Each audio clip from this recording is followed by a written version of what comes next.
Hello there, YouTube. I'm being on a Saturday. That's what I'm called, what I'm being called at this time and this journey and this existence. And if you find this expression a little bit weird and what I'm saying here a little bit weird, I want to invite you all to watch my previous video that I'm going to put the link right here for you to check it out, which I tell you a little bit more about myself, about my journey and what I'm doing here at this moment. Mostly, I say that I'm being Anasa, therapist of quantum healing hypnosis technique, mentor, and also a therapist for the Amazonian flower essence system, because this is at the moment what I identify with in terms of my service to humanity. But I understand there are changes happening all the time, and what I am today most likely will be slightly different tomorrow, but who knows, maybe a lot different tomorrow, and accepting those differences is part of this journey on earth.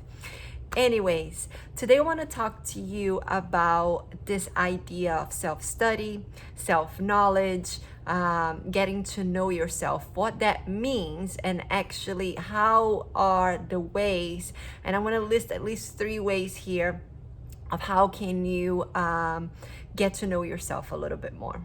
So let's get right into it. This expression, self-study, I heard the first time when I started studying yoga, the yoga practice. I also mentioned on this previous video that I posted here a little bit more about this journey and how I got to yoga. It was in this process of getting to know myself and through my own challenges. But in yoga and Yoga Sutras of Patanjali, when you go to study the philosophy of yoga, there are listed the yamas and niyamas as the first 2 limbs of the Ashtanga path, the 8-limb path towards liberation. And the yamas and niyamas are the 5 yamas and 5 niyamas. They are ethicals and moral restraints for you to even be able to start the practice. Those are observations, self-observations. And a very important one is swadhyaya, is one of the niyamas, which it is translated to self-study. And through the self-study, yoga tells us that we can also, after getting to know ourselves, we can also release everything that is not in our control, because we know what we are and what it is in our control, in the hands of God, of the divine. So I have a very profound respect for yoga. In another video I will go a little bit deeper on that, and that was the first time that I studied this expression, or I get to know this expression. And then, like I said, through the own challenges of my life, I have found this to be a key factor for my happiness, right? I can only know what I really want in life, or what really makes me happy, if I know who I am.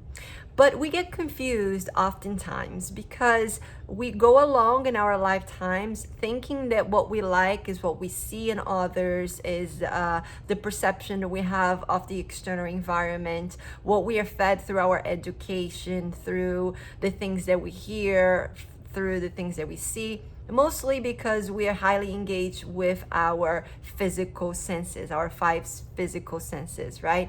Our sight, our tasting, our hearing, our sensation of touch, all of that really allows us or makes us a little bit more identified with the external environment, which makes us think that that's what we really want or what we really are. But in reality, you are this incredible, very powerful being that has a lot of information within yourself. And as a matter of fact, there's so much information that up to 95% of that information stays stored in your subconscious mind. So what we think that we know are the very conscious, superficial things about ourselves. And this self-study goes in a place in which you can really find things, sensations, things that you want to experience that are in line with your heart, with your essence. And I'm gonna make another video too to talk about that, about our essence, how this is so unknown to most of us, right? But anyways, this process of self-knowledge and self-study, I have noticed for myself and for many people that I work with, that usually comes from a challenging moment in our lives. It's almost like we get disconstructed in order to be constructed again. And it seems to me that this is a wisdom that comes from a divine place, from a place that we cannot really put into words, into the linear form of speaking and explaining those things. But it comes from a deeper sense that we are meant to get to know this essence, and that's what we are here to do. And so I could go hours talking about this. And if you stay and subscribe on my channel, make sure to click there to subscribe. I will most definitely have many other videos going a little bit deeper in this subject. And I would love to have your interaction here too, to see what we'd like to know more about in terms of this idea of self-study, self-knowledge, and getting in touch with the essence. But right now, I wanted to tell you how or the techniques or the tools that I found that has helped me to go into this journey, right? So through my challenging times and through the places in which I have find myself in a place of despair or sadness, I really had to dig deeper, right? Dig deeper into finding the reasons why I was feeling that way. And that's what made me go into my essence. And there are three, there are many more, but I'm going to list three things here that has helped me. One, it's yoga, like I did tell you guys already, not just the physical practice, there'll be moving energy in my body. And I actually posted on Instagram this week about this transmutation of energy. So if you want to know more, I have tips there too.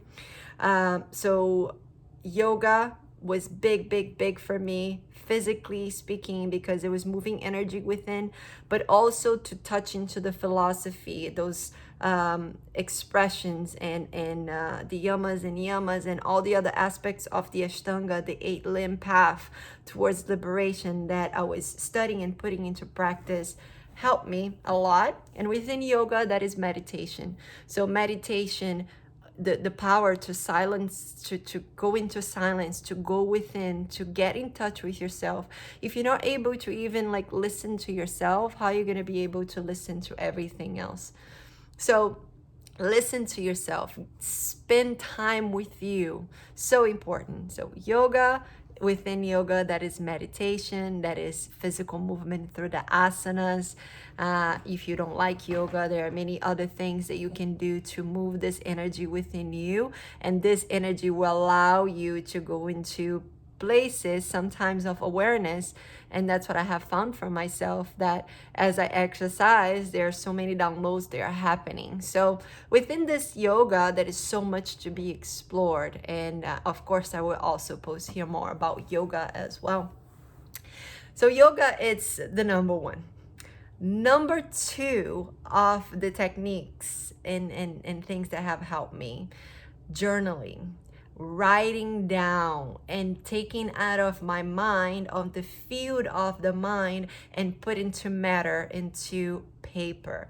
And I highly recommend you doing that with a pencil, because of the minerals that you have in the pencil and you pass down into the paper. There is a lot of energy to it, but this act of writing down and putting it in the paper, really powerful. And it's a beautiful thing to have this journal for you to read back, for you to look back and see how far you have come and what you were being at that time and what you're transforming and transmuting into.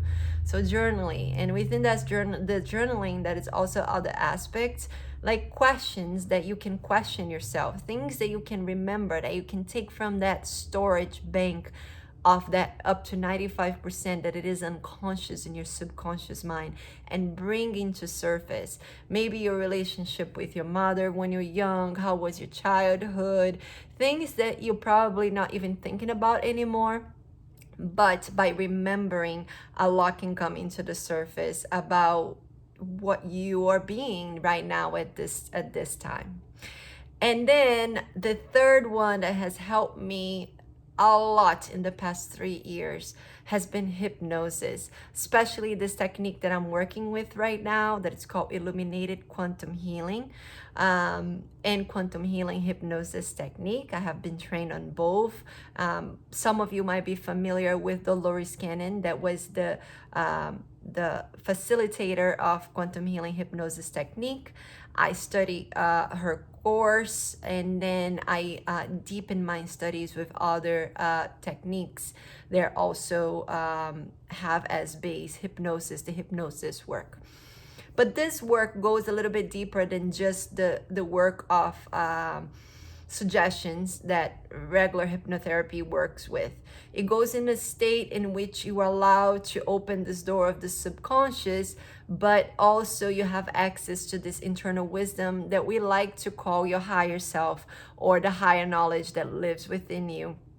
And what I have noticed in my case and many of the clients that I work with is that once that this door is open, that is a sensation, a knowing within that it's always available. So when you find ourselves in moments and situations of anxiety or nervousness, stress, you can always go back into that place in which you remember that you've been through your hypnosis session. And from there, so much is going to come to, possibly memories from your past. We go into a past life regression, and even if you don't believe in past life regressions or in past lives, it doesn't matter, because what it's going to come into the surface are things that are important for you to get to see, to get to know. Most people talk about being imagination, and even if it is imagination, I invite you all to go into this place of wonder, of getting to know a little bit more, because if it's coming into your awareness, that is something there to be seen.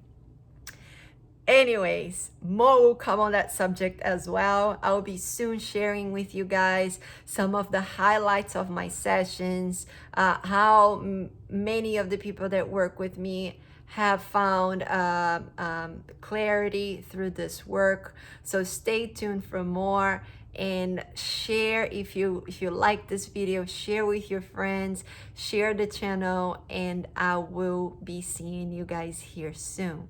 I hope you have a fantastic week, and blessings to you all. Thank you for being here, for watching through the end, until the end. Bye.